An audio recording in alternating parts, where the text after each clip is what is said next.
XRP versus the Japan carry trade unwind, or often referred to as the reverse carry trade taking place in Japan. Now, in this video, I want to break down what the carry trade was, why it's unwinding right now, and what this means for digital assets like XRP, along with the broader risk-on sector of the stock market and cryptocurrencies as a whole. Now, we see many people commenting on the Japan carry trade right now. This is something that I originally came across through Michael Gayed.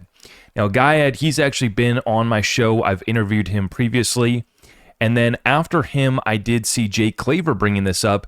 And he actually took it a little bit further when he talked about how XRP could be used during that crisis as the answer and solution to kind of bring everything back online, right? XRP being used to be the back end of the settlement of the stock market, derivatives, and kind of setting the playing field once we, let the ashes and the dust settle. We're watching this take place right now in real time. We're watching gold and silver have been sending a signal. We're watching XRP, I think, has also been sending a signal with significant price appreciation in the past year. And at the very same time, we're seeing that US dollar versus Japanese yen currency pairing approaching that panic level where the Bank of Japan has previously intervened to save the yen. Now, they had a very simple trade here. Those that partaked in the carry trade, what they were doing was so simple. They were taking out debt at nearly 0% interest rates in Japanese yen. And then they were taking that, using that margin, and going and trading somewhere else, whether they were buying stocks, US bonds, even cryptocurrency. And that is what the carry trade was. And you could really earn risk-free yield while the Japanese the Japanese bonds were at 0%. You could borrow against the yen and just go roll it over into a US Treasury bill that would be paying you, 3 to 4, even 5% where it peaked out at. And so this is risk-free 3 to 5% for decades. And I'm going to start by showing you guys the US dollar versus Japanese yen pairing, along with the bonds over here in the Japanese yen, the 10-year bond, okay? So we slide on over here. This is the Japanese 10-year on the daily chart, zoomed out all the way back to 2017.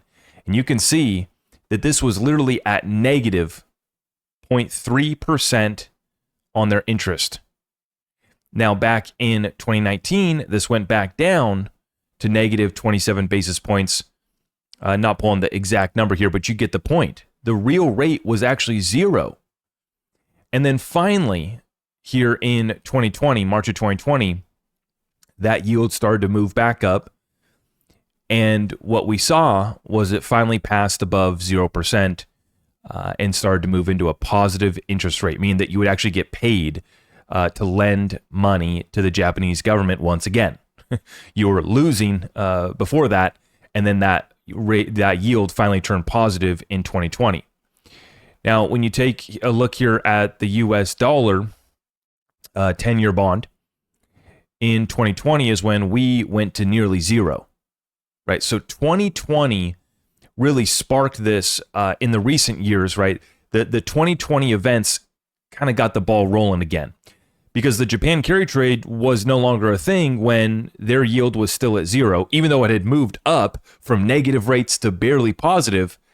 The United States bonds, the bond market over here, went down to 0, very, very close. And so the Japan carry trade was no longer a deal that made sense, right? You couldn't do that. And especially not get the risk-free return by going into bonds, right? But what could you do? You could still borrow in yen and invest in crypto. You could borrow in yen and invest in the stock market. And what took place after 2020 and record stimulus, not just in the United States of America, but central banks across the world, all-time highs for stock markets, all-time highs have been coming in and continue to come in for gold, for silver, up at $59 per ounce as I record this update, even for Bitcoin, for assets like XRP and others. We went on a tear. It was risk on, right? Because it no longer made sense to borrow against the yen to go into the bonds, but you could borrow against the yen to still go in, right? Borrow for basically free to go into a stock market, which was just going ballistic, and into a crypto market, which also was going parabolic. Now, the problem here we're back to square one, which is the dollar is appreciating against the yen, and the yen is being devalued and depreciating against oil. And this is causing inflation in Japan to spike. Okay, and the concern here is that if they can't unwind these trades, basically unwinding the cheap yen that they borrowed to go invest or speculate somewhere else, if they can't unwind that gracefully, right? It's like Jerome Powell trying to land the plane when it came to inflation, right, in this economy. We're looking for the soft landing. Well, that's where we're at right now with the Japan carry trade unwinding. Is will we get a soft landing, or is this going to come crashing down in $1 trillion, maybe tens of trillions of dollars being unwound through this carry trade unwind? Now, there's a post right here from Shinaka Anselm Pereira, and he talks about the yen carry trade singularity. We have the highest 40-year bond, 30-year bond, 20-year bond, 10-year bond in Japan since 2007 and the Great Financial Crisis. This is not a number, it is a detonator. And the question is, how much is tied to the Japan carry trade unwind? 20 trillion in carry trade exposure is just the start, but you also have the yen carry unwind connecting to 9 other leverage pools. Together, they exceed 50 trillion. I'm just going to go through this real quick. The Treasury basis trade, 1 to 2 trillion over there. Commercial real estate, 957 billion in loans maturing this year, 3 times the historical average. Regional banks, 28.7% of assets in CRE. 59 banks exceed 300% of equity in exposure. Private credit, and you're starting to see the cracks in private credit widening quickly. Corporate bankruptcies, 694 last year, highest since 2010. This year, running 12% above the levels that we saw during 2020. Zero-day options, this is leverage trading. Right, and we get into a lot of leverage here. It's just leverage on top of leverage, just layer on top of layer. Japanese pensions, 4.4 trillion invested abroad. They brought 28 trillion yen worth of domestic bonds in 8 months. The largest repatriation in 14 years. They are coming home. At the same time, China is selling off U.S. treasuries, down 18% from the peak, and their gold reserves are up 11 consecutive months. They are selling U.S. treasuries to buy gold. These pools are not separate. It's all connected. The question is not whether Japan matters. The question is whether you understand what Japan just told us. They're going to have to intervene again. Right? As this gets out of control, they're going to have to come back in with another response. So let's slide on over here, U.S. dollar versus Japanese yen. And what you'll see is that last year, we got a little bit of a scare where this went back up to 162 in August, or sorry, that was the end of July going into August of 2024. Now, this is really the last time that I've spoke about the Japan carry trade was in August of last year when it was starting to break. We were getting at panic levels again, okay? And so they're trying to land this plane softly, but we're talking about tens of trillions of leverage and different trades that are exposed through this Japan carry trade. So going back here, US dollars versus Japanese yen, you can see this bottomed out in 2011 and then again in 95. But we are back up to panic levels, which is 160 US dollars versus Japanese yen. This is the level that we went to in 1990. And then again, we were back up here at 86 before the crash of 87. Okay, so once this moves back up to 160, that's when we're in danger territory again. And you can see that although this did cool down a little bit at the beginning, basically Bank of Japan came in here last year in August. So did the Fed. They both came in with backstops. And then that brought down that pairing down to 139 US dollars versus Japanese yen. And then we came back down to the same levels in April of this year after the tariff situation heated up. President Trump, announced the tariffs in April of this year, and then the market came back down, and so did the dollar versus the Japanese yen. But it's moving back up, and this is why this conversation's coming back up here again. And then what we're looking at here is oil priced in Japanese yen, and you can see that it peaked up here at about 132. 1 barrel of oil, that's that Texas crude, versus Japanese yen. Okay, this chart right here is 1 barrel of crude oil of the West Texas intermediate grade, and the quoted part is 100 Japanese yen. Okay? And so what we see here is that this topped out right there in July of 24, right before they had to come in last time. And so the last interventions, let's go here, I had Grok summarize, was late July 2024. Japan spent approximately 5.5 trillion yen, that's about 36 billion US dollars, buying yen between June 27th and July 29th. So about a 1 month period, $36 billion of injection to buy Japanese yen. This followed the yen hitting a 38-year low of 161.96. So basically that 162 level. And so, like I said, when we get back up to 160, this is when they intervene. Okay. Now, before that, this was the first confirmed intervention since 2022, was in April and May of last year, where they spent about 62 billion US dollars to buy yen between April 26th and May 29th. This countered the yen's plunge to a 34-year low of 160 US dollars versus Japanese yen on April 29th, with suspected actions around April 29th through May 1st leading to a sharp rebound. These 2024 efforts totaled over 100 billion US dollars across 4 suspected episodes driven by US-Japan interest rate differentials. That's the Japan carry trade. No confirmed interventions have been reported since late July 2024.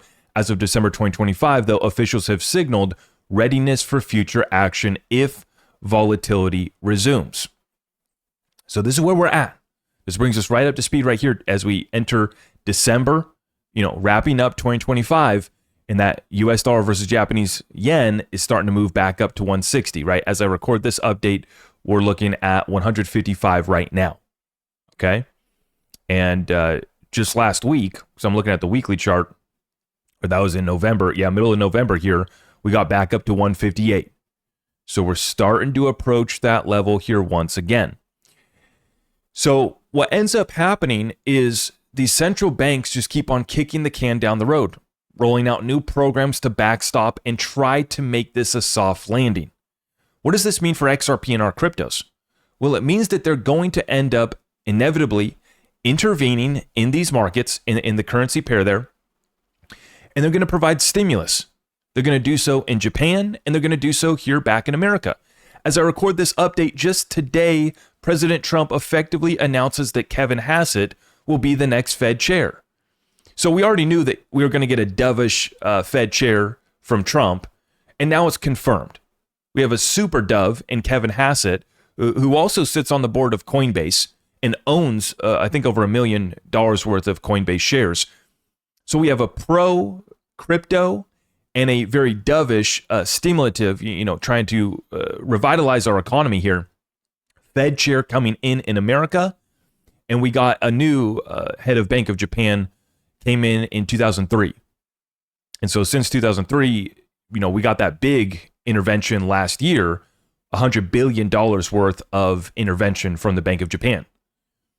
So what does this mean? It means that these asset prices are going back up. It means that inflation's not going away, okay? And in the event of any panic, we could get more forced selling of these assets. And it's not just the Japan carry trade. Remember, the Japan carry trade is part of a bigger global margin call. And, the same thing happened with Japan having rates at negative, moving back up now to 1.8% on their 10-year. I mean, 1.8% is nothing, but it was enough to basically cripple the entire markets here had the central banks not intervened. Same thing in America, where we had low interest rates. In 2020, they went to 0. You could get mortgages for 2%, 30-year mortgages for 2%, 2 and 3%. What a deal. Now mortgages are up at 5, 6, 7%, right? And our bonds have moved back up as well. Now the 3-month U.S. Treasury, this is the short-term T-bill that gives us insight on where the bond market really thinks this is going. And it's falling. We're at 52-week lows on the 3-month Treasury here in the United States of America, meaning that the bond market is buying short duration so that they can front run the United States bringing rates down. And, Kevin Hassett's already been on record saying that we might need to lower rates down towards 1% to stimulate the economy again here in America. So can they land the soft plane? Well, right, if they're raising rates at a rate that's not too dramatic, while we're lowering rates, you'd have the ability for the debt to be resettled. And once again, even people that didn't do the Japan carry trade, but they just took out US dollar debt while rates were low, and now they have to refinance it, right? Think of trillions of dollars of commercial real estate that needs to be refinanced right now and over the next 12 to 24 months, right? They are going to be able to do so if we can bring the rates back down. And so this is where the concerns come in about short-term volatility, and the forced selling off of these assets could cause a crash from the Japan carry trade unwinding, from the reverse carry trade. So this is why you got to stay liquid right now so that you can buy any sort of, quote unquote, black swan or big crash that we could see in the markets caused by this. But you want to have exposure because on the flip side, what are they going to do? They're going to intervene. They're going to do whatever they can to keep these currencies propped up. They want to protect the yen versus oil, right? Keep inflation in check. And it's the same thing back here. They're trying to restore the dollar. That's why they passed the stablecoin legislation first. They're trying to back up the dollar by getting more exposure through stablecoins, more exposure to treasuries through stablecoins. And we're bringing in a Fed chair that's going to be dovish, bringing rates back down. And so not only does this allow the Japan carry trade to unwind more softly, this would allow the debt that needs to be restructured in America to be unwound and rolled over gently. But if they don't, this is where it gets sticky. So this is why I say, but either way, where do you want to be at? Well, you want to be in XRP. You want to be in these assets that are going to see significant price appreciation after these central banks inevitably have to intervene and inject liquidity once again. So not only did we get the confirmation with the new Fed chair being picked, we also know that the Fed has already ended quantitative tightening, and we're expecting the Fed to cut rates again here in December and deliver more rate cuts into 2026. And so risk on appetite is going to return. Do we crash in the meantime and then you get the intervention? Got to be ready for that. Are they able to land the soft landing, land this plane? Either way we go, this plane's coming down. Okay. But after this plane touches back down, it's going to get back up in the form of these asset prices going back on another historical run. And so that's where we're at with the Japan carry trade right now. As this unwinds, I'm staying liquid, keeping my cash and dry powder on the sidelines so that I can buy the blood in the streets. And then on the flip side, we're just going to, be ready and positioned to hold these assets and have that significant price appreciation coming our way, whether the Bank of Japan intervenes, the Federal Reserve, who does it first. They're both going to inevitably come in here to provide stimulus, to lower rates, and this is going to be favorable for cryptocurrency, XRP, and the risk on assets as a whole. So let's continue to watch this play out. Let's see if it gets to panic levels here soon. You know what to do. Have those orders placed, let them get filled, and let's ride this thing back up into 2026. It's looking really good. Okay. So stay safe, stay liquid, and I will see you guys in the next one. Let me know what you guys think in the comments down below. All of our community resources are available at zachrector.com. And I wish you all a very happy ending to 2025 and that you may stay safe as we unwind the Japan carry trade. God bless you all. I am your host, Zach Rector. I really appreciate all of the love and support. If you want to support the channel, just remember that you can start by smashing that thumbs up for me, sharing this content far and wide, and everything else is at my website.